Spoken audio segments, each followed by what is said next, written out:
नमस्कार दोस्तों। राजस्थान लोक सेवा आयोग अजमेर के द्वारा आयोजित की जाने वाली ग्रेड सेकंड शिक्षक भर्ती के लिए सामान्य ज्ञान प्लस शिक्षा मनोविज्ञान का पेपर प्रथम यानी प्रथम प्रश्न पत्र जो होने वाला है उसके लिए हम देख रहे थे मॉडल पेपर, और आज हमारा रहने वाला है मॉडल पेपर नंबर 16। दोस्तों, लगभग एक महीने का समय आपके पास है, और एक महीने के अंदर अगर कंप्लीट पेपर फेस्ट की आप तैयारी करना चाहते हैं तो कुचामन ऑनलाइन क्लासेज ऐप को डाउनलोड कीजिए, स्टोर में जाइए और वहां से नोट्स है वो प्राप्त कीजिए। दोस्तों, जो ये हमारे मॉडल पेपर रहते हैं ये नवीन पाठ्यक्रम पर आधारित रहते हैं और संपूर्ण व्याख्या सहित आपको ये मॉडल पेपर मिलेगा। दोस्तों, आपको 2 घंटे का समय मिलता है एग्जाम में, जबकि 1 घंटे के अंदर ये कंप्लीट मॉडल पेपर आपको देखने को यहां पर मिलेंगे, जिसमें कुल प्रश्नों की संख्या 100 रहेगी। दोस्तों, एक बार सभी साथी वीडियो को लाइक शेयर और जो नए साथी जुड़ रहे हैं वो चैनल को जरूर सब्सक्राइब करें। दोस्तों, नीचे दिया गया है आपको यहाँ पे मिल रहा है दोस्तों इंस्टाग्राम आईडी, जिसके द्वारा आप किसी भी प्रकार की कोई भी जानकारी है वो ले सकते हैं। दोस्तों, चलते हैं क्वेश्चनों की ओर। पहला क्वेश्चन आपकी स्क्रीन पे, आपको जल्दी से कमेंट करके बताना है। दोस्तों, राजस्थान में स्थित थार मरुस्थल में कौन सा बालू का स्तूप का प्रकार नहीं है? पैराबोलिक, तारा, बरखान, गोराइड। जो 4 ऑप्शन दिए गए हैं ये बालू का स्तूप के हैं, और इनमें से कौन सा बालू का स्तूप है जो थार के मरुस्थल में नहीं पाया जाता है? दोस्तों,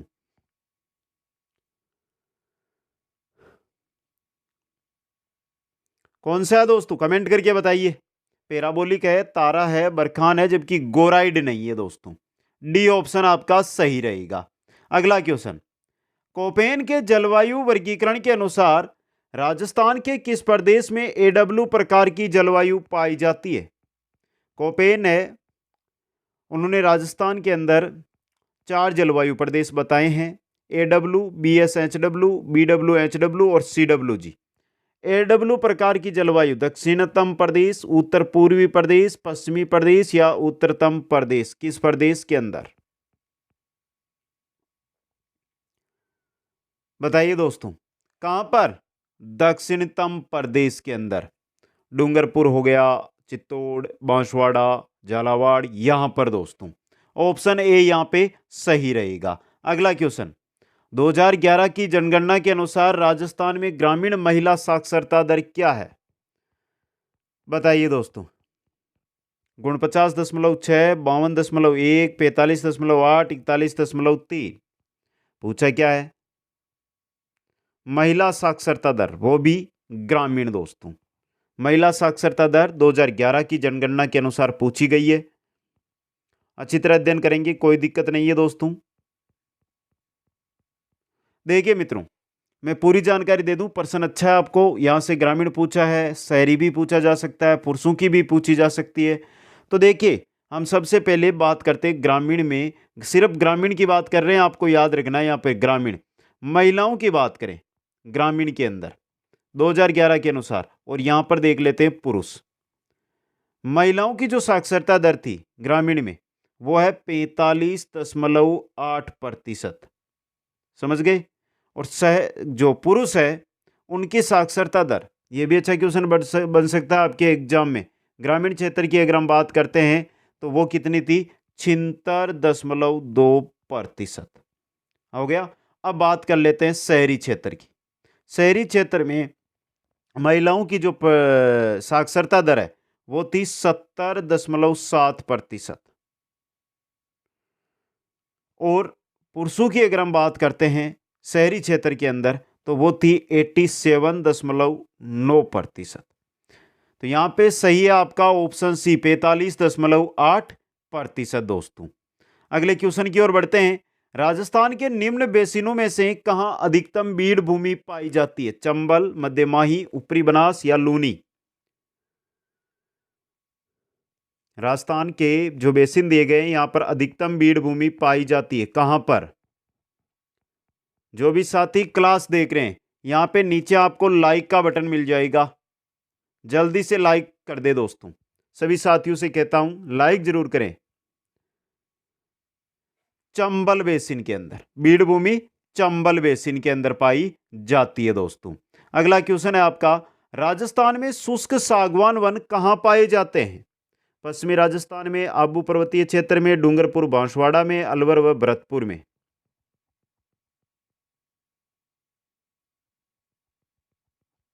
शुष्क सागवान वन, कुल राजस्थान में जो वन पाए जाते हैं उनका 6.86% वन है ये बहुत ही इंपॉर्टेंट चीज है आपके लिए।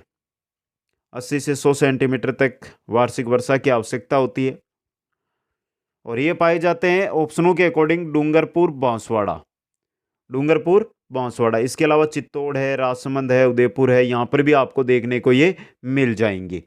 अगला क्वेश्चन है, राजस्थान में सीमेंट उत्पादन में प्रमुख जिले हैं?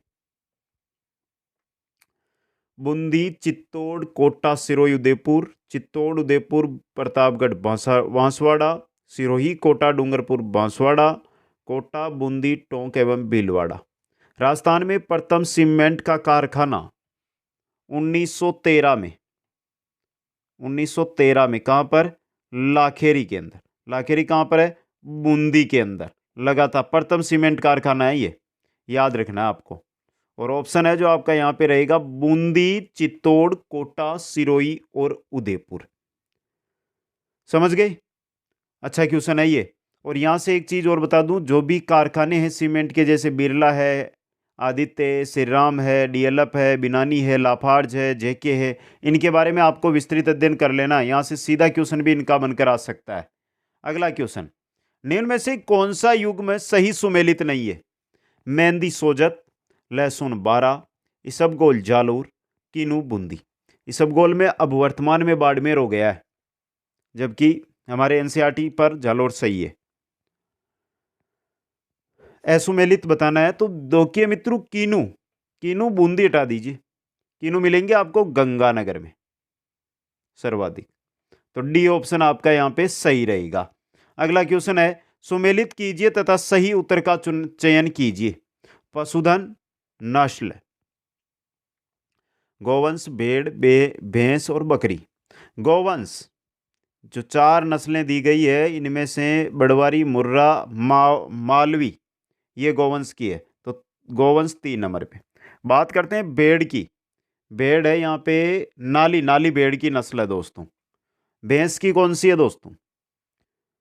भैंस की है 2 नंबर वाली मुर्रा दोस्तों, मुर्रा, खुंडी, जिसको खुंडी भी कहते हैं, मुर्रा या खुंडी के नाम से भी हम जानते हैं। और बकरी की नस्ल है बड़वारी। तो 3 4 2 1, 3 4 2 1, ये रहा ए ऑप्शन आपका सही रहेगा। आगे बढ़िए। राजस्थान की वह कौन सी जनजाति है जो अपने मकान के दरवाजे बंद नहीं रखती है? भील, कंजर, मीणा या ग्रासिया।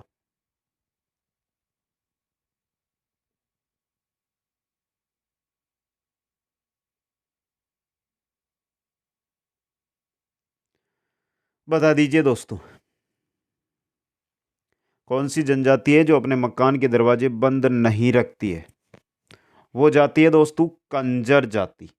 वह ऑप्शन सही रहेगा।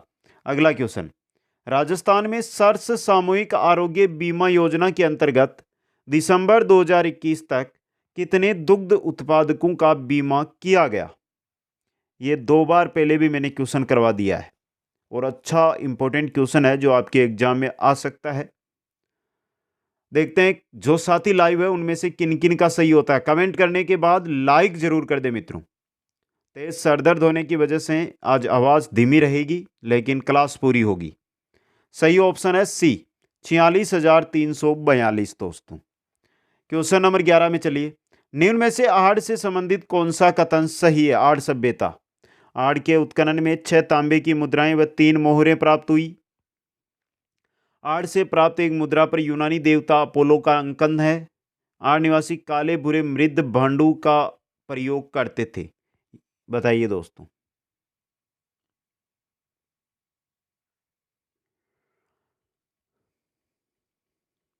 तीनों ही सही है मित्रों, एबीसी तीनों सही है आपका। डी ऑप्शन उपरोक्त सभी यहां पे सही रहेगा।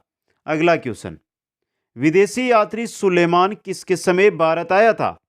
महिपाल प्रथम, नागभट्ट द्वितीय, महिर भोज या वत्सराज? सुलेमान गुर्जर प्रतिहार वंश के समय यह आया था दोस्तों। 851 के अंदर।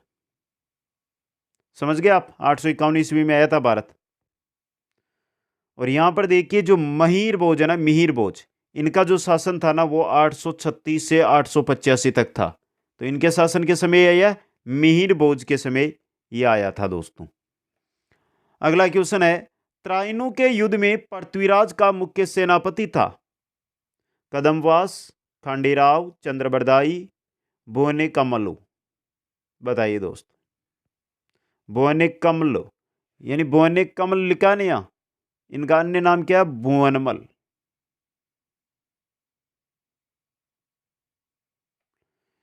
सिंपल सा क्वेश्चन है ये।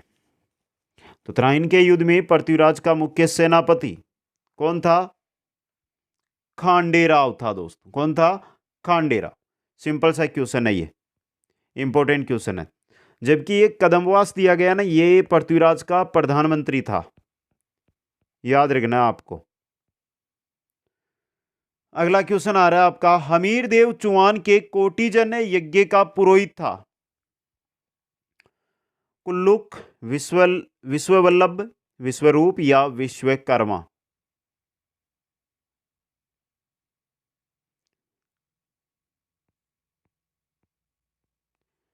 हमीर देव चौहान रणथंबोर के शासक थे।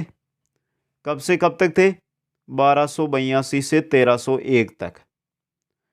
और जो कोटिजन्य यज्ञ इन्होंने किया था उसका पुरोहित था विश्वरूप। कौन था? विश्वरूप दोस्तों। क्वेश्चन नंबर 15, कौन सा कूट सुमेलित नहीं है? मंदिर और स्थान दिया गया है। श्रीनाथ जी नाथद्वारा, द्वारिकाधीश कांकरोली, मथुरेश जी जोधपुर और गोविंद देव जी जयपुर। सामने दिखाई दे रहा है, नाथद्वारा और कांकरोली, ये दोनों के दोनों राजसमंद में है।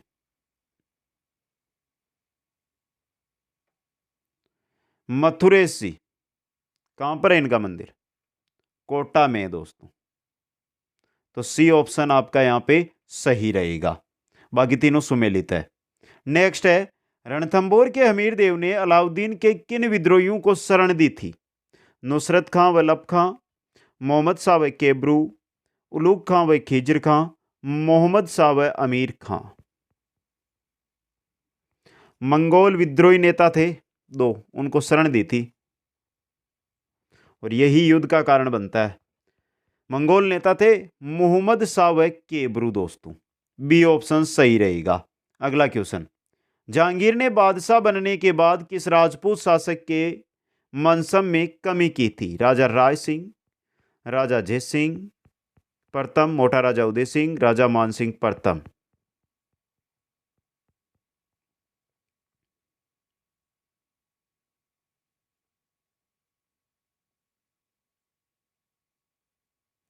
बताइए, सिंपल सा क्वेश्चन है दोस्तों, ये तो सबको पता है।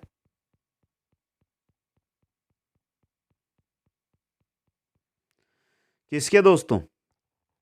मान सिंह के, राजा मान सिंह प्रथम के। देखिए अकबर का विश्वास पात्र ये सेनापति था, वफादार सेनापति था। अकबर जब मरा था उससे कुछ पहले मान सिंह को 7,000 का मनसब प्राप्त था। और जब जहांगीर शासक बनते हैं तो ये इनके मनसब में कमी कर देते हैं और मान सिंह को दक्षिणी अभियान पर भेज देते हैं। अगला क्वेश्चन, किस राजपूत मनसबदार को अकबर ने फरजंद की उपाधि व 7,000 का मनसब प्रदान किया था? राजा राय सिंह, राजा मान सिंह प्रथम, राजा जय सिंह प्रथम, राजा मान सिंह द्वितीय। सिंपल सा क्वेश्चन है, अभी अभी देखा हमने। फरजंद, दत्तक पुत्र, फरजंद का अर्थ होता है दत्तक पुत्र। किसको दोस्तों? राजा मान सिंह प्रथम को। अगला क्वेश्चन, निम्न समाचार पत्र व उनका स्थापना वर्ष का मिलान कीजिएगा। राजस्थान समाचार, नवीन राजस्थान, राजपूताना गजट, राजस्थान केसरी। राजस्थान समाचार। देखिए आप मिलान कीजिए, तब तक मैं स्थान बता दूं आपको। यहां पे ये तीनों है ना, ये तीनों के तीनों ये अजमेर से थे, समझे आप। और राजस्थान केसरी है ना, ये वर्धा से था। अच्छा क्वेश्चन है। जो राजस्थान समाचार है ये किनका था? समर्थदान चारण का। समर्थदान चारण का। समझे। बात करते हैं नवीन राजस्थान, विजय सिंह पतीक का। पूरी जानकारी दे रहा हूं मित्रों यहां पे। विजय सिंह पतीक का। राजपूताना गजट ये मुराद अली का था, मौलवी मुराद अली का संस्थापक थे ये। और राजस्थान केसरी के भी कौन थे? विजय सिंह ही थे। अब देखिए इनको हम स्थापना वर्ष के साथ मिलान कर लेते हैं। तो करिए दोस्तों, सबसे पहले हम बात करते हैं राजस्थान समाचार, 1889 में आया था ये। तो ये रहा 3 नंबर ऑप्शन, 1889 ये रहा। आगे आ रहा है नवीन राजस्थान, 1922 में आया था नवीन राजस्थान, ये रहा 1922 4। राजपूताना गजट 1882 में आया था और ये रहा। और राजस्थान केसरी 1919 में आया था और ये रहा। 3 4 1 2, 3 4 1 2 किसमें है? आपके डी ऑप्शन में। डी सही रहेगा यहां पे। अगला क्वेश्चन, किस किसान आंदोलन में तुलछाराम भूकर व टीकूराम भूकर नामक किसान शहीद हुए थे? मेवात किसान आंदोलन, मारवाड़ किसान आंदोलन, शेखावाटी किसान आंदोलन या मेवाड़ किसान आंदोलन?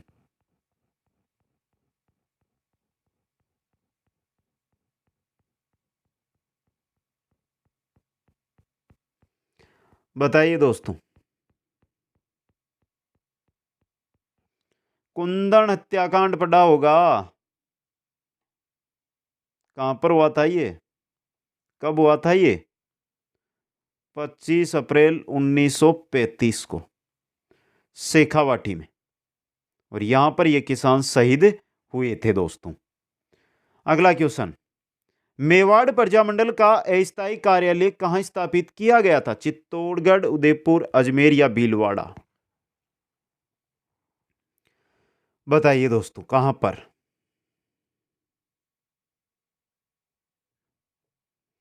मेवाड़ प्रजामंडल का अस्थायी कार्यालय कहां पर? अजमेर के अंदर दोस्तों। कहां पर स्थापित किया गया था? अजमेर के अंदर। सिंपल सा क्वेश्चन है दोस्तों ये। नेक्स्ट क्वेश्चन आ रहा है आपका, कोटा राज्य प्रजामंडल के संस्थापक थे? मिट्ठालाल व्यास, मंगाराम वेदे, शिवशंकर गोपा, नयनोराम शर्मा?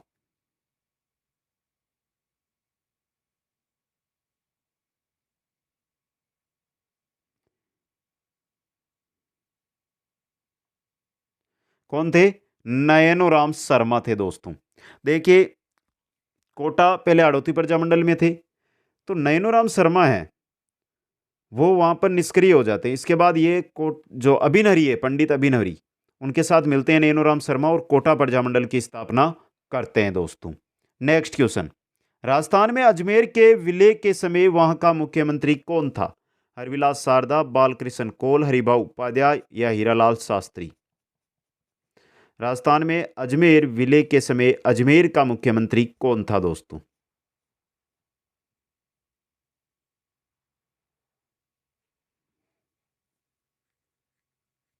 हरिभाऊ उपाध्याय दोस्तों। ये विरोध कर रहे थे, ये राजस्थान में नहीं मिलना चाहते थे, स्वतंत्र रहना चाहते थे, लेकिन प्रशासन की दृष्टि से छोटा राज्य था, इसको बनाना उचित नहीं था दोस्तों। अगला क्वेश्चन, तगड़ी पहनी जाती है गले में, कमर में, हाथ में या पैर में? तगड़ी कहां पर? तगड़ी आभूषण है आपके कमर का। कहां का है? कमर का आभूषण है दोस्तों ये। अगला क्वेश्चन है, निम्नलिखित में से कौन सी नृत्य शैली जनजाति समुदाय से संबंधित नहीं है? गिंदड़, वालर, मांदल, गौरी? नृत्य शैली जो जनजातियों से जुड़ी हुई नहीं है वो बतानी है दोस्तों। कौन सी है दोस्तों? गिंदड़। ये शेखावाटी क्षेत्र की है दोस्तों और जनजातियों से जुड़ी हुई नहीं है। बाकी तीनों की तीनों है ना, ये जनजातियों की है नृत्य शैलियां। अगला क्वेश्चन आ रहा है आपका, राजस्थान की कौन सी देवी की प्रतिमा के 10 सिर और 54 हाथ है दोस्तों? सुगाली माता, सुंदा माता, करणी माता, सकराय माता?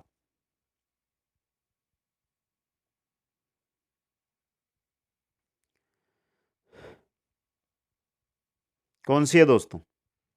1857 की देवी सुगाली माता दोस्तों। मंदिर कहां पर है? आउआ पाली में। क्वेश्चन नंबर 27 है, निम्नलिखित में से कौन से संत राजस्थान के नहीं है? संत चरणदास, संत लालदास, संत रामानंद, संत दरियाव जी।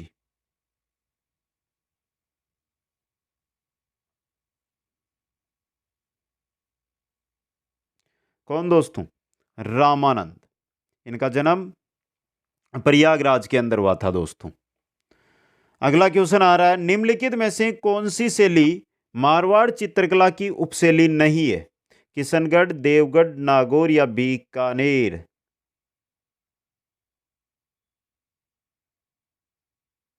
किशनगढ़ है, नागौर है, बीकानेर है, जैसलमेर है, अजमेर है। लेकिन ये आपकी देवगढ़ शैली है ना, ये मेवाड़ की है दोस्तों। मेवाड़ चित्रकला की उपशैली है दोस्तों। तो बी ऑप्शन सही रहेगा। अगला क्वेश्चन, देवड़ा वाटी किस क्षेत्र की बोली है? सिरोही, उदयपुर, अलवर, जयपुर। देवड़ा वाटी किस क्षेत्र की बोली है? देवड़ा वाटी है ना, ये मारवाड़ी की बोली है दोस्तों।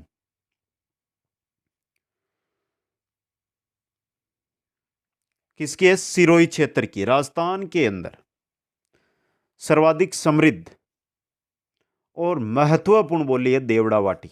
याद रखना है आपको।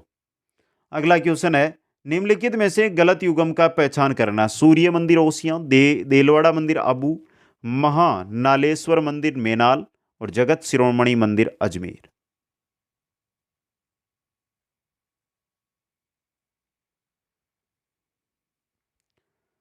सूर्य मंदिर ओसिया में है, देलवाड़ा मंदिर आबू में है, महानालेश्वर मंदिर मेनाल में है, जबकि जगत शिरोमणि मंदिर जयपुर में है।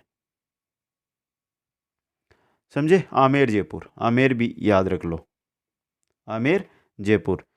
देखिए जगत शिरोमणि मंदिर है ना, ये इंपॉर्टेंट रहता है। इसका निर्माण करवाया था मानसिंह प्रथम की रानी थी कनकावती। कनकावती ने अपने पुत्र जगत सिंह की याद में। और जगत शिरोमणि मंदिर ये मीरा को, कृष्ण को और विष्णु को समर्पित है दोस्तों। अगला क्वेश्चन, सुमेलित कीजिए तथा सही उत्तर को चुनिए। लेखक, ग्रंथ। करणीदान, दौलत विजय, पद्मनाभ, जगजीवन भट्ट। करिए सुमेलित, दीजिए उत्तर। बात करते हैं, सबसे पहले लेखक दिया गया करणीदान। करणीदान का इनमें से जीतोदे, कानड़ दे प्रबंध, खुमान रासो, सूरज प्रकाश। ये रहा 4 नंबर पे सूरज प्रकाश, करणीदान का। बात करते हैं दौलत विजय का या दलपत विजय, दौलत विजय या दलपत विजय जिनका नाम है। इनका ग्रंथ है आपका अजीत कानड़ दे खुमान रासो। ये रहा खुमान रासो। पद्मनाभ की अगर हम बात करते हैं तो पद्मनाभ का ग्रंथ है आपका कानड़ दे प्रबंध। और जगजीवन भट्ट का है जीतोदे। 4 3 2 1, ऑप्शन ए यहां पे सही रहेगा। नेक्स्ट क्वेश्चन है, कटारगढ़ दुर्ग का हिस्सा है? चित्तौड़गढ़, गागरोन, कुंभलगढ़, अचलगढ़। कटारगढ़ किस दुर्ग का हिस्सा है दोस्तों? 4 ऑप्शन आपके सामने हैं। किसका है? कुंभलगढ़ का दोस्तों। देखिए एक जानकारी, कुंभलगढ़ दुर्ग का आंतरिक भाग के अंदर एक छोटा सा दुर्ग बना हुआ है जिसको हम कटारगढ़ कहते हैं। और ये कटारगढ़ है ना, ये कुंभा का क्या था? निवास स्थान था दोस्तों। याद रखना आपको। आगे बढ़ते हैं नेक्स्ट क्वेश्चन में, मोह से बजाया जाने वाला वाद्य यंत्र है? अलगोजा, कामायछा, खंजरी या खड़ताल। मोह से बजाया जाने वाला सुशीर वाद्य यंत्र जो हवा से फूंक देकर बजाया जाता है, कौन सा है इनमें से? कौन सा है दोस्तों? अलगोजा है आपका सुशीर वाद्य यंत्र दोस्तों। नेक्स्ट क्वेश्चन है, हिंदू पंचांग के अनुसार छोटी तीज का त्योहार किस माह में मनाया जाता है? श्रावण, चैत्र, वैशाख, भाद्रपद।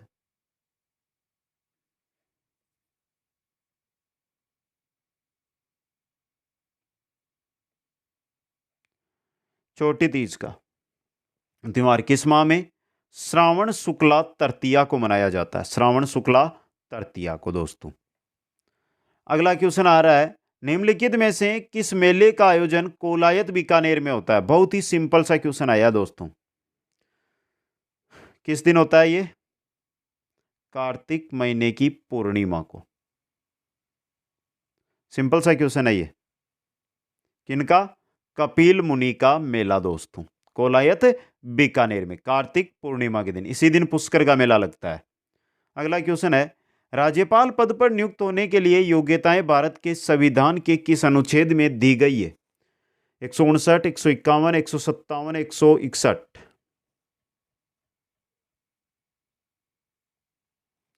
राज्यपाल पद की योग्यताएं, उम्र याद रखना है दोस्तों, 35 वर्ष होनी अनिवार्य है और ये दी गई है अनुच्छेद 157 में।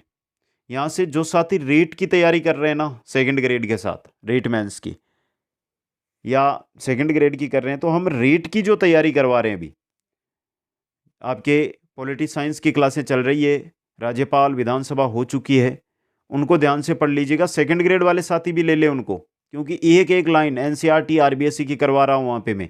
रीट वाले जो साथी आगे रीट की, इसके बाद रीट की तैयारी करेंगे, वो भी उनको अटेंड कर लें दोस्तों।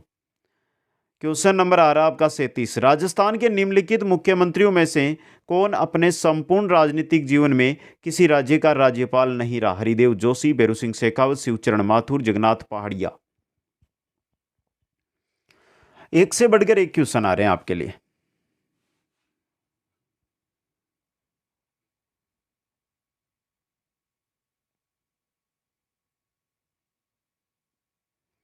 देखिए यहां पे भैरू सिंह शेखावत है ना, ये किसी भी राज्य के राज्यपाल नहीं रहे थे।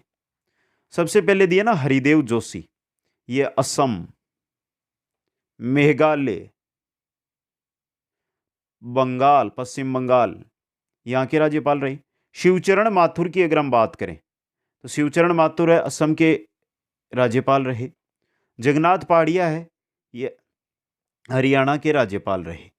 सिर्फ भैरू सिंह शेखावत है जो सिर्फ राजस्थान के मुख्यमंत्री ही बने दोस्तों। अगला क्वेश्चन, राजस्थान में नौकरशाह संगठन का प्रमुख कौन होता है? मुख्यमंत्री, कार्मिक सचिव, गृह सचिव, मुख्य सचिव। नौकरशाह संगठन का प्रमुख कौन होता है? मुख्य सचिव होता है दोस्तों। क्वेश्चन नंबर 39 है, निम्नलिखित संवैधानिक अनुच्छेदों में से कौन सा अनुच्छेद पंचायत के बारे में 73वें संशोधन द्वारा जोड़ा गया? 73वें संविधान संशोधन अधिनियम द्वारा 11वीं अनुसूची जोड़ी गई, जिसमें 29 विषयों पर कानून बनाने की जो शक्ति है वो पंचायती राज को दी गई।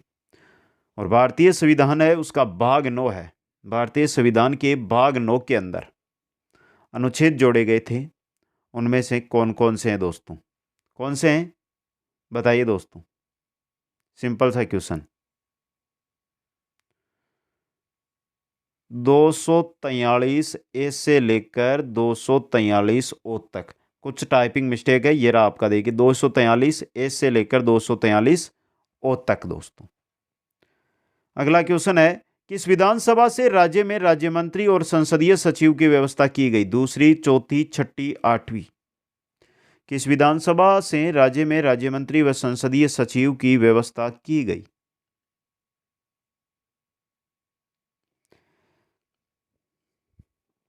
बताइए दोस्तों। उस समय मुख्यमंत्री कौन थे जब राज्य मंत्री और संसदीय सचिव? मोहनलाल सुखाड़िया थे। और यह थी चौथी विधानसभा। कौन सी थी? चौथी विधानसभा दोस्तों। अगला क्वेश्चन है आपका, राजस्थान के पहले आयुर्वेदिक चिकित्सा केंद्र हेल्थ एंड वेलनेस सेंटर का शिलान्यास किस स्थान पर किया गया? रिंगस, खमनोर, कर्णपुर, नोखा। आयुर्वेदिक चिकित्सा केंद्र हेल्थ एंड वेलनेस सेंटर का शिलान्यास कब किया गया था? यह शिलान्यास 2 जून 2022। करंट का क्वेश्चन है ये आपके लिए।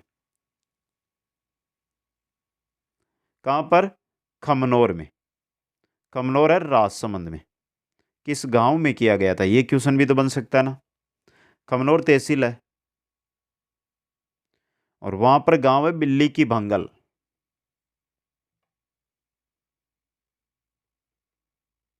यहां पर दोस्तों आगे बढ़िए नेक्स्ट क्वेश्चन में। मुख्यमंत्री अशोक गहलोत ने इको टूरिज्म को बढ़ावा देने के लिए राज्य के प्रत्येक जिले में लव कुश वाटिकाएं विकसित करने के निर्देश दिए हैं। प्रत्येक वाटिका पर कितनी लागत आएगी? 1 करोड़, 2 करोड़, 5 करोड़ या 10 करोड़ प्रत्येक जिले में होगी ये, और एक वाटिका पर 2 करोड़ रुपए की लागत आएगी दोस्तों। अगला क्वेश्चन, मुख्यमंत्री जल स्वावलंबन अभियान के उद्देश्यों को चिन्हित कीजिए। जल स्वावलंबी गांव का विकास करना, भूजल स्तर को बढ़ाना, फसल पद्धति में बदलाव।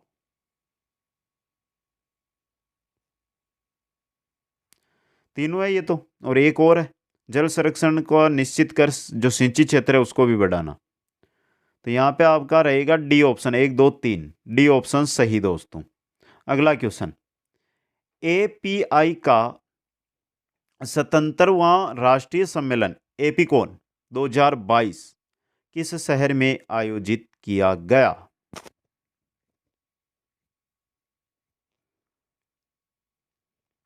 जयपुर, अलवर, भरतपुर और बीकानेर। एपीकॉन 2022 कहां पर? जयपुर के अंदर दोस्तों। अगला क्वेश्चन है आपका, मुख्यमंत्री एकल नारी समान पेंशन के लिए कौन योग्य है? विधवा, तलाकशुदा, परित्यक्ता महिलाएं, बेरोजगार एकल नारी, अशिक्षित एकल नारी या अविवाहित एकल नारी?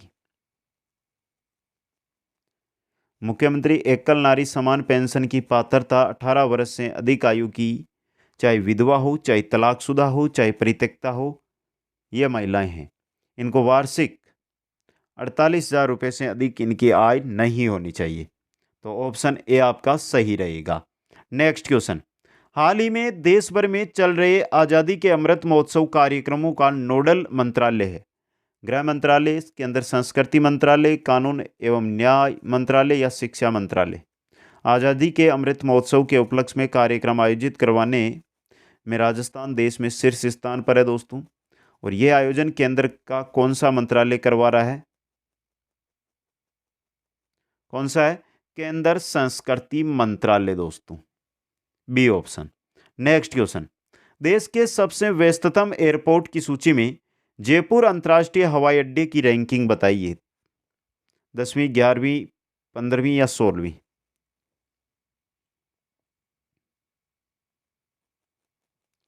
व्यस्ततम एयरपोर्ट पे जयपुर अंतर्राष्ट्रीय हवाई अड्डा आता है 15 नंबर पे, जबकि फर्स्ट रैंक पे कौन सा है? दिल्ली वाला। व्यस्ततम में ये 2021-22 की रिपोर्ट है ये। सिंपल सा क्वेश्चन है दोस्तों। क्वेश्चन नंबर 48 है, विश्व पर्यटन दिवस के अवसर पर 27 सितंबर 2021 को राज्य स्तरीय समारोह के वर्चुअल आयोजन पर राजस्थान के मुख्यमंत्री द्वारा कौन सी योजनाओं का लोकार्पण या विमोचन किया गया? विश्व पर्यटन दिवस 27 सितंबर 2021 को बताइए दोस्तों। पहला, विजन ऑफ राजस्थान तथा राजस्थान की शिल्प एवं अमूर्त विरासत पुस्तकों का विमोचन, नीतियों, योजनाओं एवं दिशा निर्देशों के संग्रह का विमोचन, मुख्यमंत्री पर्यटन उद्योग संबल योजना का उद्घाटन। बताइए दोस्तों, इन सभी का किया गया था? उपरोक्त सभी, डी ऑप्शन सही रहेगा यहां पे। अगला क्वेश्चन है आपका, नारी शक्ति पुरस्कार 2021 से सम्मानित बतूल बेगम का संबंध राजस्थान के किस जिले से है? बताइए। जोधपुर, जयपुर, करौली, प्रतापगढ़?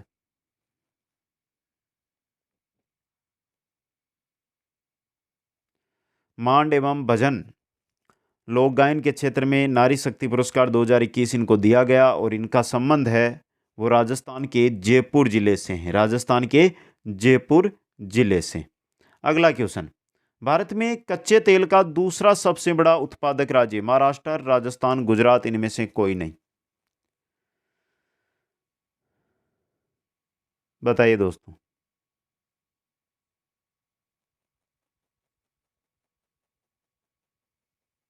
कौन सा है? राजस्थान। महाराष्ट्र है 1 नंबर पे और राजस्थान है 2 नंबर पे। समझ गए? बॉम्बे हाई नाम सुना होगा आपने। और हमारा आधा पेपर कंप्लीट हो चुका है। कैसे लगे आपको ये 50%? मित्रों, अब देखिए, आपको आगे के जो 50% है वो थोड़ी स्पीड के साथ लेने, और साथ में कमेंट कर दिया है अगर आपने इस क्वेश्चन का, तो लाइक का बटन दिया गया नीचे। आपसे आशा रखता हूं कि शेयर तो ना कर पाओ आप, लेकिन लाइक तो कर दीजिए। और जो साथी साथ जुड़े हुए हैं अभी, वो सभी लाइक करें मित्रों। क्वेश्चन नंबर 51, निम्नलिखित महाद्वीपों का उनके क्षेत्र के अनुसार सही अवरोही क्रम का चयन कीजिए। क्षेत्रफल के अनुसार। अफ्रीका, एशिया, ऑस्ट्रेलिया, उत्तरी अमेरिका, अफ्रीका, दक्षिणी अमेरिका, अंटार्कटिका, यूरोप, ऑस्ट्रेलिया, दक्षिणी अमेरिका, ऑस्ट्रेलिया, अंटार्कटिका। सबसे बड़ा एशिया, सबसे छोटा ऑस्ट्रेलिया। एशिया, एशिया से छोटा अफ्रीका, अफ्रीका से छोटा उत्तरी अमेरिका, उत्तरी अमेरिका से छोटा दक्षिणी अमेरिका, दक्षिणी अमेरिका से छोटा अंटार्कटिका, अंटार्कटिका से छोटा यूरोप और यूरोप से छोटा ऑस्ट्रेलिया। तो 3 नंबर ऑप्शन है यहां पे देखिए, अंटार्कटिका, यूरोप और ऑस्ट्रेलिया, छोटे वाले 3।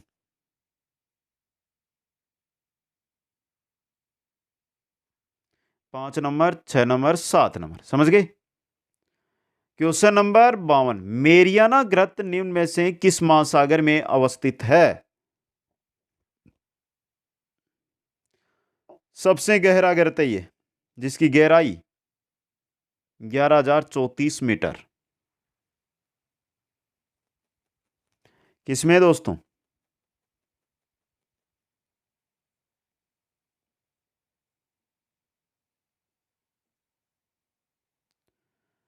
प्रशांत महासागर में है ये। अगला क्वेश्चन, उत्तरी गोलार्ध में व्यापारिक पौने किस दिशा में बहती है? कमेंट कर दो, दक्षिणी पश्चिमी, दक्षिणी पूर्वी, उत्तर पश्चिम या उत्तर पूर्व। उत्तरी गोलार्ध के अंदर जो व्यापारिक पौने हैं वो किस दिशा में चलती है, बहती है? दक्षिण पश्चिम दिशा में। नेक्स्ट, विश्व पर्यावरण दिवस प्रतिवर्ष मनाया जाता है 25 दिसंबर, 27 जनवरी, 5 जून, 14 अप्रैल। विश्व पर्यावरण दिवस प्रतिवर्ष कब मनाया जाता है? अंतर्राष्ट्रीय मानव पर्यावरण सम्मेलन पहली बार कब? 5 जून 1972 को स्वीडन के एक शहर है स्टॉकहोम, वहां पर आयोजित किया गया था। और 1972 के बाद 5 जून को विश्व पर्यावरण दिवस है वो मनाया जाता है। क्वेश्चन नंबर 55 है, जल प्रदूषण से आज से है जल की गुणवत्ता में कमी, जल के सांद्रण में कमी, जल के गोलीकरण क्षमता में कमी, जल में बैक्टीरिया की अधिकता।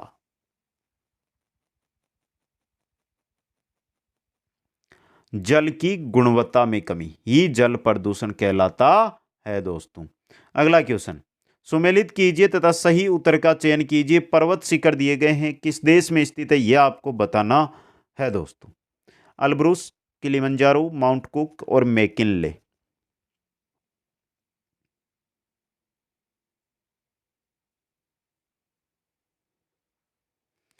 सबसे पहले बात करते हैं अल्ब्रुस की।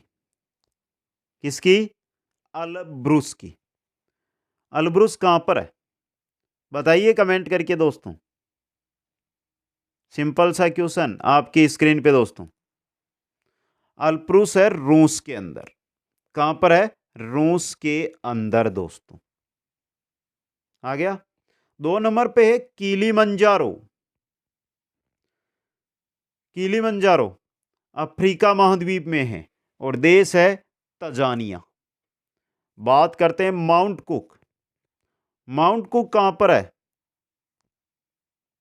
यह है न्यूजीलैंड में। कहां पर है?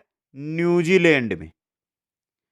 और मैकिनले संयुक्त राज्य अमेरिका में। संयुक्त राज्य अमेरिका में है दोस्तों। जो मैकिनले ना, इसको माउंट दिनाली कहते हैं वर्तमान में, माउंट दिनाली। समझ गए? अच्छा क्वेश्चन बन सकता है ये। तो देखिए यहां पे आपका हो रहा है 4 3 1 2, 4 3 1 2, ये रहा सी ऑप्शन। नेक्स्ट, मलक्का जल डमरू मध्य अलग करता है सुमात्रा और बोर्निया को, सुमात्रा और जावा को, मलेशिया और जावा को, मलेशिया और सुमात्रा को। मलक्का जल डमरू, ये जो मलक्का जल डमरू है ना, ये 890 किलोमीटर लंबी पानी की एक पट्टी है दोस्तों, जो मलेशिया और सुमात्रा को अलग करता है। मलेशिया और सुमात्रा को। क्वेश्चन नंबर 58 है, कौन सा शहर भारत का मैनचेस्टर कहलाता है?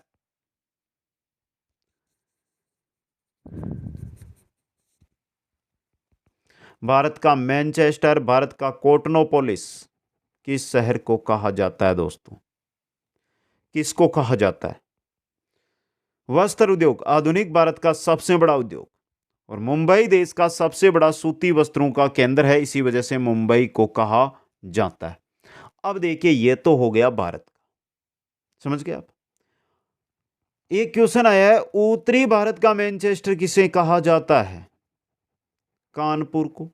राजस्थान का मैनचेस्टर भीलवाड़ा को, याद रखना आपको।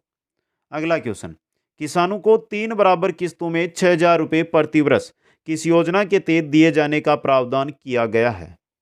प्रधानमंत्री किसान सम्मान निधि योजना, प्रधानमंत्री किसान मानधन योजना, प्रधानमंत्री श्रम योगी मानधन पेंशन योजना, प्रधानमंत्री अन्नदाता आय संरक्षण योजना।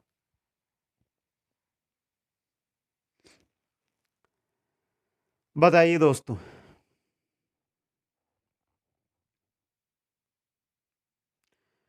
प्रधानमंत्री किसान सम्मान निधि योजना, जिसका शुभारंभ 24 फरवरी 2019 को गोरखपुर यूपी से किया गया था दोस्तों। 2,000 रुपए की 3 किस्तें, कुल 6,000 वार्षिक किसानों को दिए जाते हैं केंद्र सरकार की ओर से।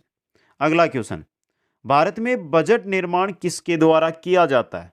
वित्त मंत्रालय, रिजर्व बैंक, वाणिज्य मंत्रालय या इनमें से कोई नहीं? बजट निर्माण कौन करता है? वित्त मंत्रालय दोस्तों।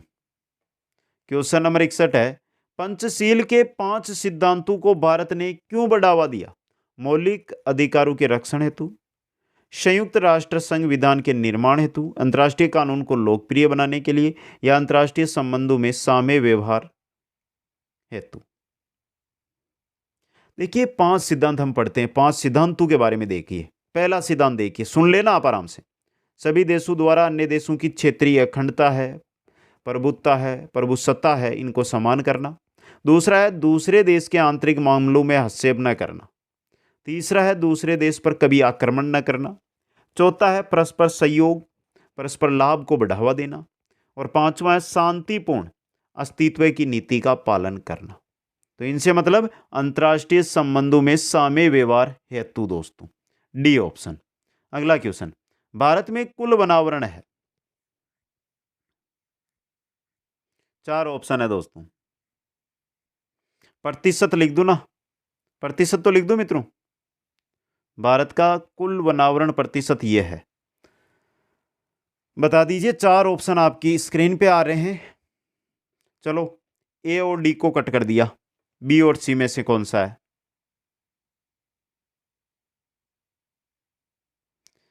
7,13,789 वर्ग किलोमीटर, 7,13,789, 21.71%। क्वेश्चन नंबर 63, निम्नलिखित में से कौन से भारतीय राज्य की ना तो तटरेखा है और ना ही अंतर्राष्ट्रीय सीमा? पंजाब, तेलंगाना, असम, हिमाचल प्रदेश।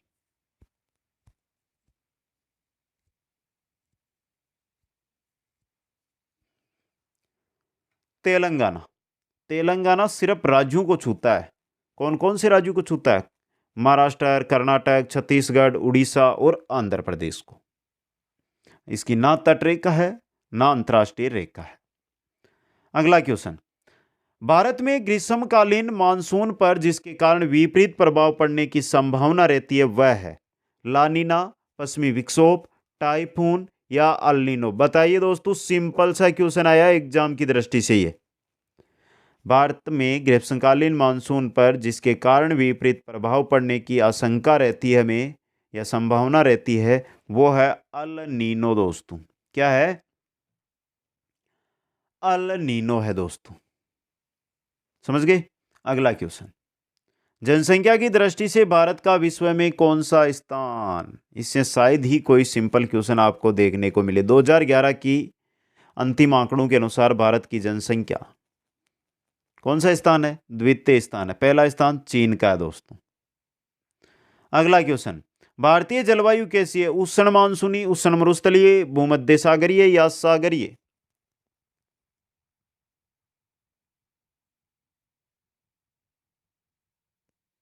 कौन सी है? उष्ण मानसूनी जलवायु। भारत की जलवायु उष्ण मानसूनी जलवायु। नेक्स्ट, निम्नांकित नदियों के समूह में से उस समूह का चयन कीजिए जिसकी समस्त नदियां डेल्टा बनाती है। कावेरी, कृष्णा, नर्मदा, ताप्ती, गोदावरी, गंगा, नर्मदा, कृष्णा, कावेरी, कृष्णा, महानदी ताप्ती, और गोदावरी, गंगा, कृष्णा, कावेरी। पहली में ताप्ती, गलत। दूसरी के अंदर नर्मदा, नहीं बनाती। तीसरी में वापस ताप्ती, ये भी नहीं बनाती। चौथी में गोदावरी, गंगा, कृष्णा और कावेरी, ये चारों बनाती है डेल्टा। D option. अगला क्वेश्चन, सिंधु नदी का उद्गम है आसाम, कैलाश, कश्मीर, मानसरोवर।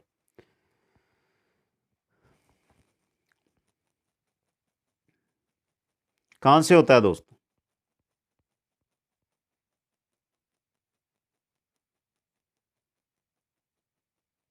कहां से? मानसरोवर। अब देखिए थोड़ी सी जानकारी सुन लेना आराम से। सिंधु नदी ये तिब्बत चीन, यानी तिब्बत का वो हिस्सा जिसको चीन ने दबा रखा है, वहां पर एक झील है मानसरोवर झील, समझे आप? और मानसरोवर झील के पास एक हिमनद है जिसका नाम है शेंगे। सेंगे, सेंगे जांगबो, जांगबो, सेंगे जांगबो। ये हिमनद है ना, यहां से निकलती है, मानसरोवर झील के पास है ये। अगला क्वेश्चन, यदि कोई पार्टी राज्य विधानसभा के चुनाव में पड़े कुल मतों में से 6% या उससे अधिक हासिल करती है और कम से कम 2 सीटों पर जीत दर्ज करती है तो उसे मान्यता मिल जाती है। राष्ट्रीय दल, राजनीतिक दल, विपक्षी दल, इनमें से कोई नहीं।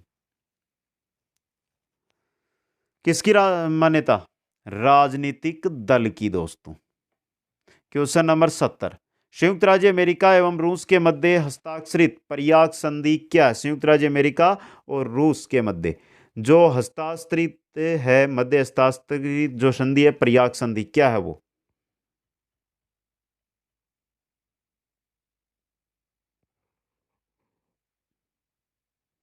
स्टार्टर 1, INF संधि, न्यू स्टार्टर, या ABM संधि? पर्याय संधि, न्यू स्टार्टर दोस्तों। परमाणु हथियारों को लेकर की गई थी ये 2010 में। क्वेश्चन ये तरह, किसने 1935 के अधिनियम की आलोचना करते हुए उसे एक दास्ता का घोषणा पत्र की संज्ञा दी थी? जवाहरलाल नेहरू, मदन मोहन मालवीय, महात्मा गांधी, या जिन्ना?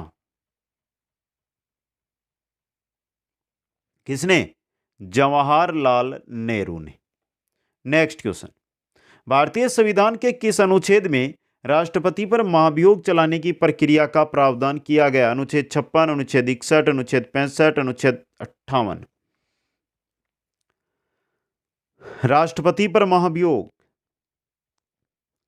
राज्यसभा या लोकसभा के जो सदन के सदस्य, 1/4 सदस्य 14 दिन की सूचना राष्ट्रपति को देने के बाद ही क्या कर सकते हैं? बहुमत पास।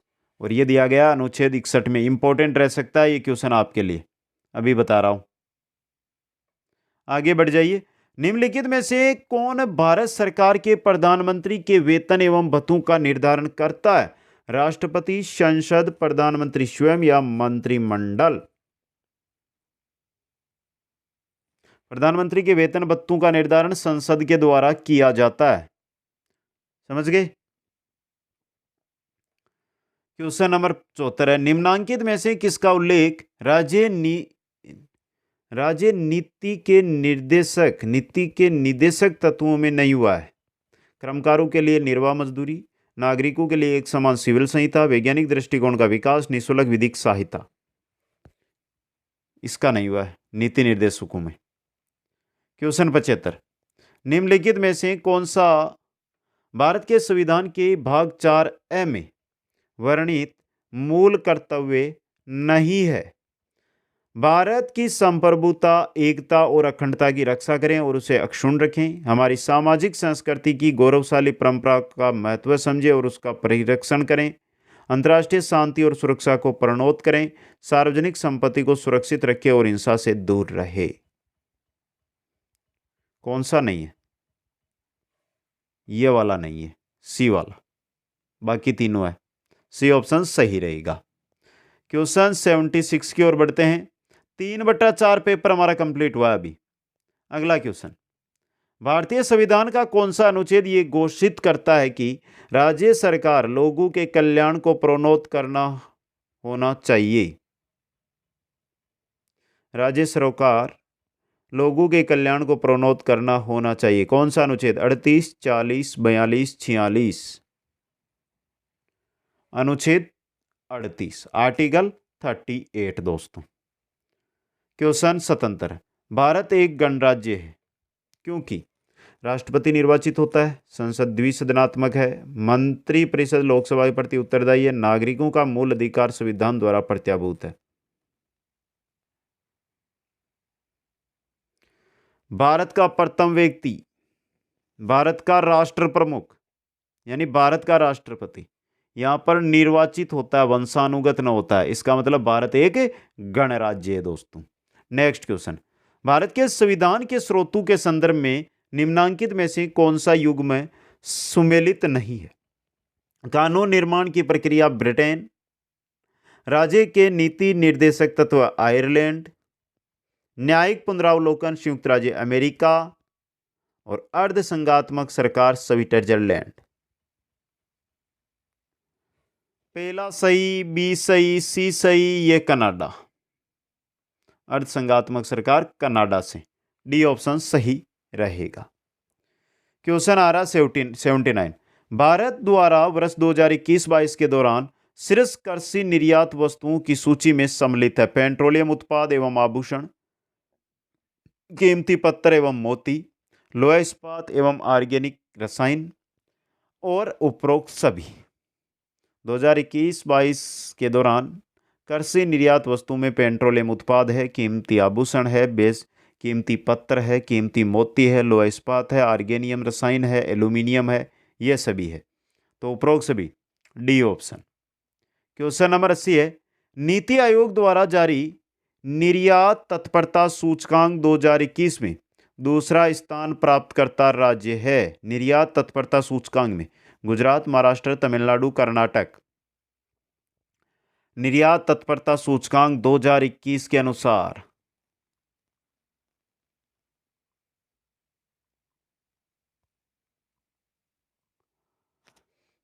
पूछा कौन सा है? हमें दूसरा स्थान वाला पूछा। दूसरे स्थान पे कौन सा है मित्रों? कौन सा है? महाराष्ट्र। एक नंबर पे है गुजरात, 3 नंबर पे है कर्नाटक, 4 नंबर पे है तमिलनाडु। तो यहां पे द्वितीय स्थान पे है महाराष्ट्र दोस्तों। दूसरे साल रेगुलर गुजरात प्रथम पे आया है। क्वेश्चन 81, शिक्षक होने के नाते आप किशोरों के साथ कैसा व्यवहार करेंगे? 80 क्वेश्चन, जो 80 एमसीक्यूज थे हमारे वो थे जीके के, और अब हमारी साइको शुरू हो रही है दोस्तों। तो अब हर एक क्वेश्चन आपके लिए इंपॉर्टेंट रहेगा।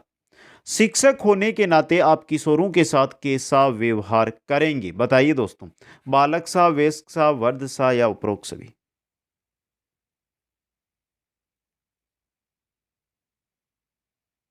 कैसा? वयस्क सा दोस्तों। अगला क्वेश्चन, निम्न में से कौन सी बाल अपराध का कारण है? आनुवांशिक कारण, शारीरिक कारण, सामाजिक कारण या उपरोक्त सभी? बाल अपराध के कारण बताइए।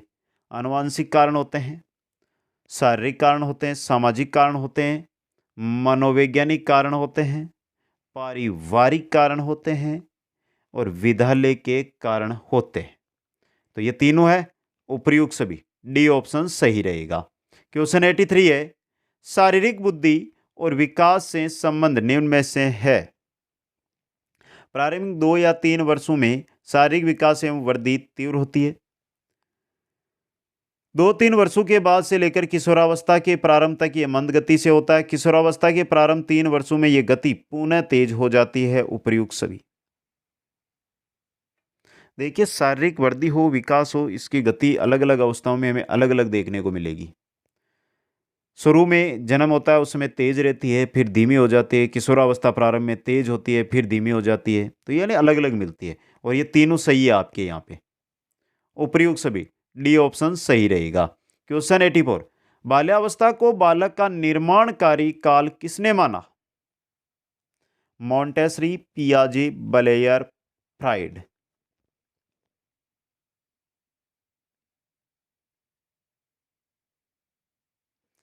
किसने माना दोस्तों? बाल्या बाल्यावस्था को बालक का निर्माणकारी काल फ्राइड ने। किसने माना था? फ्राइड ने दोस्तों। क्वेश्चन नंबर 85 है, विशेष आवश्यकता वाले बच्चों को पढ़ाने के लिए निम्नांकित में से कौन सी व्यूह रचना अधिक उपयुक्त है?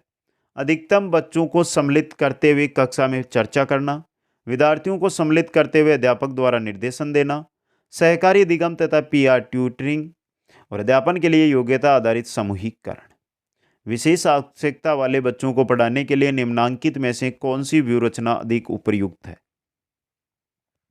सहकारी अधिगम तथा पीआर ट्यूरिंग दोस्तों, C option.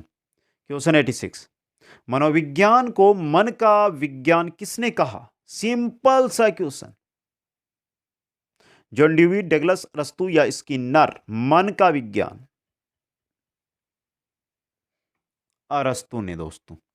Next, Maria Montessori पद्धति में शिक्षा दी जाती है गीतों, खेलों, उपहारों या सभी से?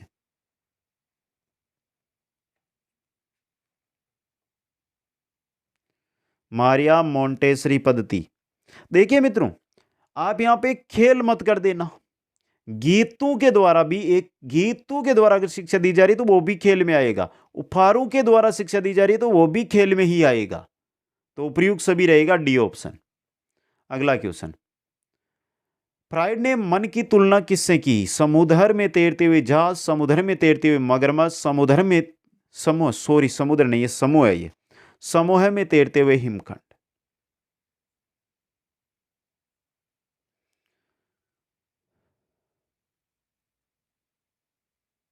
किससे की? समूह में तैरते हुए हिमखंड से। सिंपल सा क्वेश्चन है दोस्तों।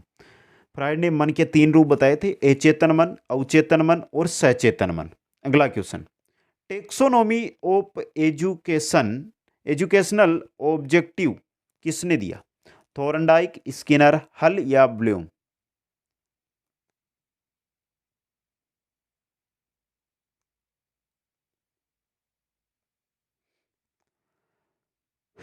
देखिए मित्रों, शैक्षिक उद्देश्यों का सबसे आधुनिक और वैज्ञानिक ढंग का वर्गीकरण ब्लूम और उनके सहयोगियों ने किया था 1956 के अंदर। समझिए, और इसी वर्गीकरण को टेक्सोनोमी ऑफ एजुकेशनल ऑब्जेक्टिव कहते हैं।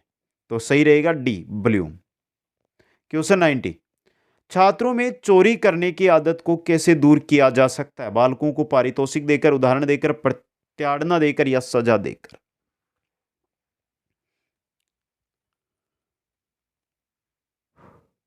चोरी करने की आदत है, आप अध्यापक हैं तो कैसे सुधारेंगे? उदाहरण देकर, मतलब नैतिक शिक्षा। उदाहरण का मतलब है नैतिक, अच्छी शिक्षा देकर, नैतिक शिक्षा या उदाहरण देकर, बी ऑप्शन। क्वेश्चन 91, वातावरण वह बाहरी शक्ति है जो हमें प्रभावित करती है, यह कथन किसके द्वारा कहा गया है? वुडवर्थ, रोस, एनास्टसी या इनमें से कोई नहीं? वातावरण वह बाहरी शक्ति है जो हमें प्रभावित करती है, यह कथन रोस का है दोस्तों। किसका है? रोस का। क्वेश्चन 92, ब्लूम के अनुसार बताए गए शैक्षिक उद्देश्य संज्ञानात्मक पक्ष के उद्देश्य, भावात्मक पक्ष के उद्देश्य, मनोक्रियात्मक पक्ष के उद्देश्य? उपयुक्त सभी। देखिए, बालक का जो व्यक्तित्व का विकास है उसको सीखने के क्षेत्र में 3 सीखने के क्षेत्र होते हैं उसके, और ब्लूम ने इसी के आधार पर शैक्षिक उद्देश्यों को 3 भागों में बांटा, संज्ञानात्मक, भावात्मक और मनोक्रियात्मक। उपयुक्त सभी, डी ऑप्शन। क्वेश्चन है 93, बहुबुद्धि सिद्धांत किसने दिया? Guilford, Gardner, Thurstone? उपयुक्त सभी।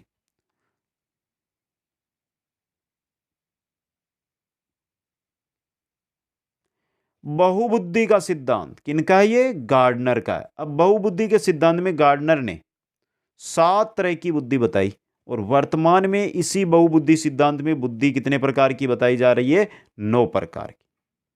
क्वेश्चन 94, वह प्रथम मनोवैज्ञानिक जिसने मानव व्यक्तित्व के अवचेतन भाग की व्यवस्थित रूप में छानबीन का प्रयास किया वह है Albert Bandura, L Thorndike, Max Wertheimer, Sigmund Freud. कौन है दोस्तों? व्यक्तित्व के अवचेतन भाग की व्यवस्थित रूप से छानबीन का प्रयास किया।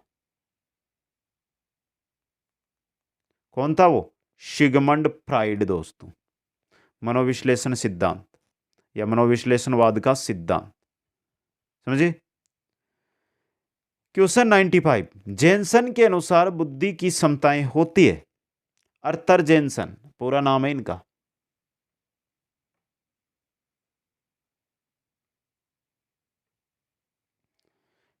साहचर्यात्मक क्षमता, संज्ञानात्मक क्षमता, दोनों या इनमें से कोई नहीं। तो देखिए अर्थर जेनसन के सिद्धांत के अनुसार अगर हम देखें तो बुद्धि में दो तरह की क्षमताएं होती है, साहचर्यात्मक और संज्ञानात्मक। सी ऑप्शन, दोनों ऑप्शन सी सही रहेगा। क्वेश्चन चिन्ह में, एक विचार अथवा अवधारणा के निर्माण में उपयुक्त वैचारिक प्रक्रिया जो नई, मौलिक तथा उपयोगी है, क्या कहलाती है? सृजनात्मकता, उपलब्धि, बुद्धि या व्यक्तित्व है?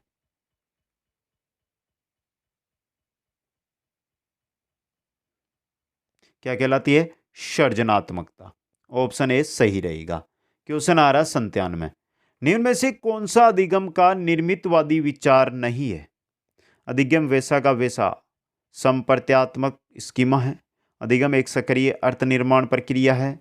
नया अधिगम अधिगमकर्ता के पूर्व अधिगम पर आधारित होता है। अधिगम सामाजिक अंतःक्रिया द्वारा सुगम होता है। निम्न में से कौन सा अधिगम का निर्मितिवाद विचार नहीं है? पहले वाला ही नहीं है, यही ऑप्शन ए सही रहेगा। क्वेश्चन 98, बालक प्रसंगबोध परीक्षण 3 वर्ष से 16 वर्ष की आयु के बालकों के लिए बनाया गया। इस परीक्षण में प्रश्नावली किया गया है संजीव वस्तुओं के स्थान पर निर्जीव वस्तुओं को, लोगों के स्थान पर जानवरों को, पुरुषों के स्थान पर महिलाओं को या वयस्कों के स्थान पर बालकों को। पर बालक प्रसंगबोध परीक्षण किसका है? बेलेक का, बेलक का। समझे आप? लियोपोल्ड बेलेक का है दोस्तों। इसमें लोगों के स्थान पर जानवरों का प्रयोग किया जाता है और 10 कार्ड होते हैं। बी ऑप्शन सही यहां पे रहने वाला है दोस्तों। क्वेश्चन 99, हास्यलभ की शिक्षा दी जानी चाहिए मंदबुद्धि, पिछड़े, सामान्य या प्रखर?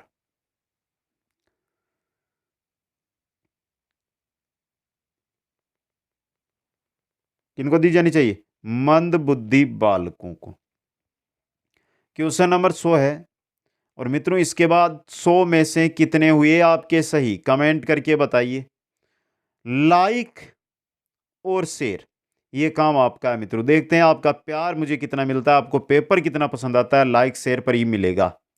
कल शाम तक अगर 24 घंटे में ये वीडियो रिकॉर्ड तोड़ साथियों तक अगर पहुंचता है तो आप सभी का मैं साथ समझूंगा। मेरे साथ आपको इसी प्रकार तैयारी कराऊंगा। बस आप अपने राजस्थान के जो भी साथी तैयारी कर रहे हैं उनको हमारे साथ जोड़ने का प्रयास कीजिए।